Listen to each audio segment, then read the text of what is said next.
Instagram DMs, Snapchat streaks, WhatsApp groups. हम सबकी दुनिया इन्हीं इंस्टेंट मैसेजिंग ऐप्स के इर्द गिर्द घूमती है ना। मैसेजेस आते हैं, हम रिएक्ट करते हैं और फिर वो कहीं गायब हो जाते हैं। लेकिन इन सब से बहुत पहले एक ऐसा कम्युनिकेशन टूल था, और आज भी है, जो डिजिटल दुनिया का असली बॉस है। आज हम बात करेंगे उसी ओजी डिजिटल मैसेज की, यानी ईमेल की। हम सब दिन भर व्हाट्सएप पर दोस्तों से लेकर फैमिली तक सबसे चैट करते हैं। तो सवाल ये उठता है कि भाई जब व्हाट्सएप है तो फिर ईमेल की क्या ज़रूरत है? दोनों में मैसेज ही तो भेजते हैं, राइट? नहीं, बिल्कुल नहीं। इनमें ज़मीन आसमान का फ़र्क है। कभी सोचा है क्या कोई अपनी जॉब एप्लीकेशन व्हाट्सएप पर भेजेगा, या अपने कॉलेज का एडमिशन फॉर्म? नहीं, कभी नहीं। और यही छोटा सा फ़र्क ईमेल को आज भी इतना ज़रूरी और पावरफुल बनाता है। ठीक है, तो चलिए इसमें गहराई से उतरते हैं। सबसे पहले इसको बिल्कुल बेसिक से समझते हैं कि आखिर ये ईमेल है क्या। देखिए, ये शब्द सुनने में तो बहुत आम लगता है, पर इसका असली मतलब और इसकी ताकत को समझना बहुत जरूरी है। तो अगर हम टेक्निकली देखें, ईमेल का मतलब है इलेक्ट्रॉनिक मेल। इसे आप एक डिजिटल लिफाफे की तरह समझ सकते हैं। जैसे एक असली लिफाफे में आप खत के साथ साथ फोटो या कोई ज़रूरी कागज़ भी डाल सकते हैं, ठीक वैसे ही ईमेल में आप टेक्स्ट के साथ साथ फाइल्स, इमेज, वीडियो, मतलब कुछ भी अटैच करके दुनिया के किसी भी कोने में लगभग तुरंत भेज सकते हैं। ये सिर्फ एक मैसेज नहीं है, ये एक पूरा पैकेज है। ईमेल का इतिहास बिना बड़ा मजेदार है।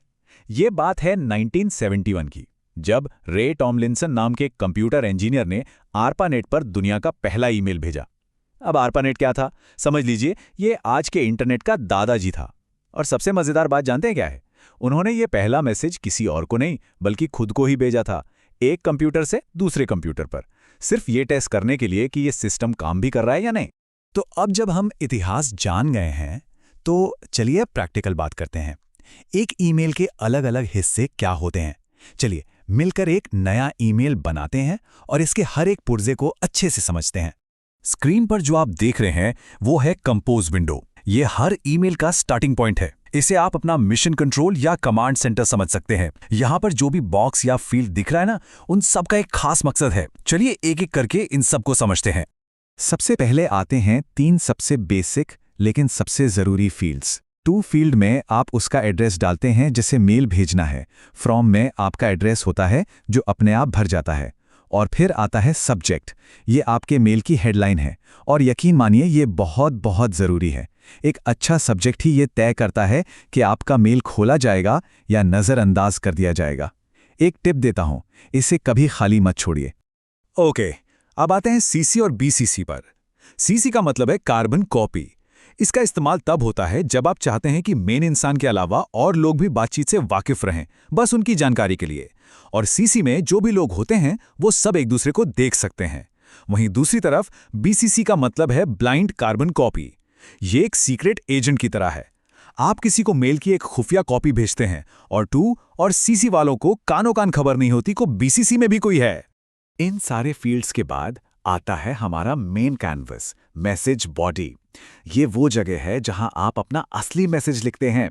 और हाँ, एक प्रोफेशनल टच के लिए हमेशा आखिर में अपना सिग्नेचर जरूर डालें, जिसमें आपका नाम और कॉन्टैक्ट डिटेल्स होती हैं। ठीक है, तो मेल भेजना तो समझ आ गया, पर मेल भेजने के लिए एक सही ईमेल एड्रेस भी तो होना चाहिए ना। हर ईमेल आईडी एक खास फॉर्मेट और कुछ नियमों को फॉलो करती है। चलिए उन नियमों को जानते हैं।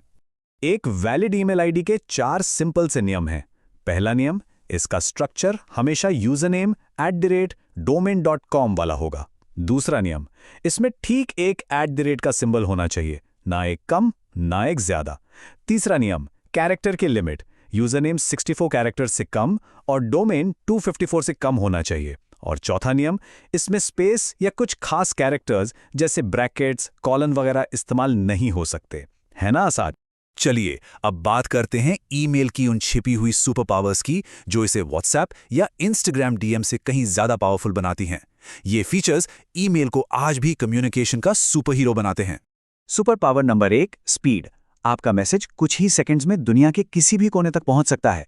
Super power number 2, attachments. आप documents, high quality photos, project files कुछ भी भेज सकते हैं। सुपर पावर नंबर 3, और ये सबसे जरूरी है, ये एक परमानेंट रिकॉर्ड है। आपकी भेजी और मिली हुई हर मेल हमेशा के लिए सेव हो जाती है और आप उसे कभी भी ढूंढ सकते हैं। और आखिर में सुपर पावर नंबर 4, ये मुफ्त है, बस एक इंटरनेट कनेक्शन चाहिए। अब चलिए आपके मेल अकाउंट के अंदर चलते हैं और उसके फाइलिंग सिस्टम को समझते हैं। आपके मेल्स को ऑर्गेनाइज्ड रखने के लिए हर ईमेल सर्विस में कुछ डिफ़ॉल्ट फ़ोल्डर्स होते हैं। चलिए एक छोटा सा टूर करते हैं। तो देखिए, इनबॉक्स आपका मेन गेट है जहां सारे नए मेल्स आते हैं।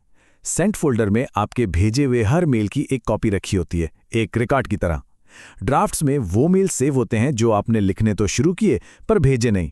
स्पैम या जंक आपका पर्सनल बॉडीगार्ड है जो फालतू और खतरनाक मेल्स को फिल्टर करता है।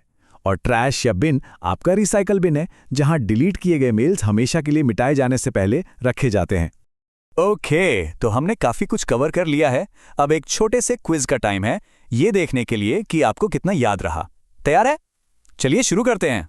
पहला सवाल, अगर ईमेल आईडी है abcd12@gmail.com, तो इसमें से यूजर नेम कौन सा हिस्सा है? याद कीजिए वो यूजर नेम @डोमेन वाला नियम। अगला सवाल, सही या गलत? जो मेल्स आप भेजते हैं वो आपको इनबॉक्स फोल्डर में मिलेंगे। सोचिए, हर फोल्डर का एक खास काम था। और अब आखिरी और सबसे जरूरी सवाल। देखिए, ये सिर्फ एक सवाल नहीं है, ये सोचने वाली बात है। अगर ईमेल हर बातचीत का एक पक्का डिजिटल रिकॉर्ड है, तो ये हमारे प्रोफेशनल बातचीत करने के तरीके को कैसे बदलता है, खासकर जब हम इसकी तुलना गायब हो जाने वाले चैट मैसेज से करते हैं। इसका मतलब यह है कि ईमेल पर लिखा हर शब्द मायने रखता है। इस पर जरूर सोचिएगा। Subscribe the channel for computer classes.